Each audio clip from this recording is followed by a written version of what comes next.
আসসালামু আলাইকুম। বাড়ির মালিক কন্ট্রাক্টরের সাথে কন্ট্যাক্ট করার সময় বা চুক্তি করার সময় যে ভুলটি প্রথমেই করে থাকেন তা হচ্ছে একজন ইঞ্জিনিয়ারের দেওয়া ড্রয়িং বা প্ল্যান, স্ট্রাকচারাল ড্রয়িং বা প্ল্যান না নিয়ে কন্ট্রাক্টরের সাথে কথা বলা।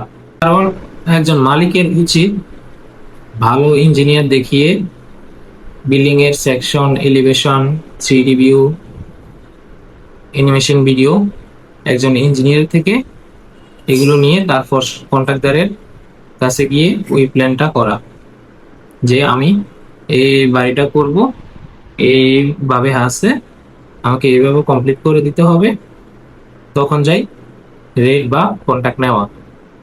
প্রায় সময় হয় কি, বাড়ির মালিকরা বলে যে আমার এত স্কোয়ার ফিট জায়গা, এত তলা ফাউন্ডেশন দিব, কত করে করতে পারবেন বলেন। সচরাচর এরকমই হয়, আসলে এটা ঠিক না। বাড়ির মালিকদেরকে আমি বলবো আপনারা আগে ডিজাইন ড্রয়িং করুন, ভালো ইঞ্জিনিয়ার দেখিয়ে ডিজাইন ড্রয়িং করুন, 3D ভিউ তৈরি করুন, তাহলে কন্ট্রাক্টরের সুবিধা হবে বুঝতে। আর অন্যথায় যদি কোনো এগুলো না থাকে, না করান ডিজাইন ড্রয়িং, তাহলে হবে কি, কন্ট্রাক্টরে যখন কাজ অর্ধেক বা প্রায় শেষ করতে যাবে তখন বলবে আমার লস হয়ে গিয়েছে, আমার এই হয়েছে, আমার এই সেই, অনেক নানান কথা আপনাকে বিভ্রান্ত সৃষ্টি করবে।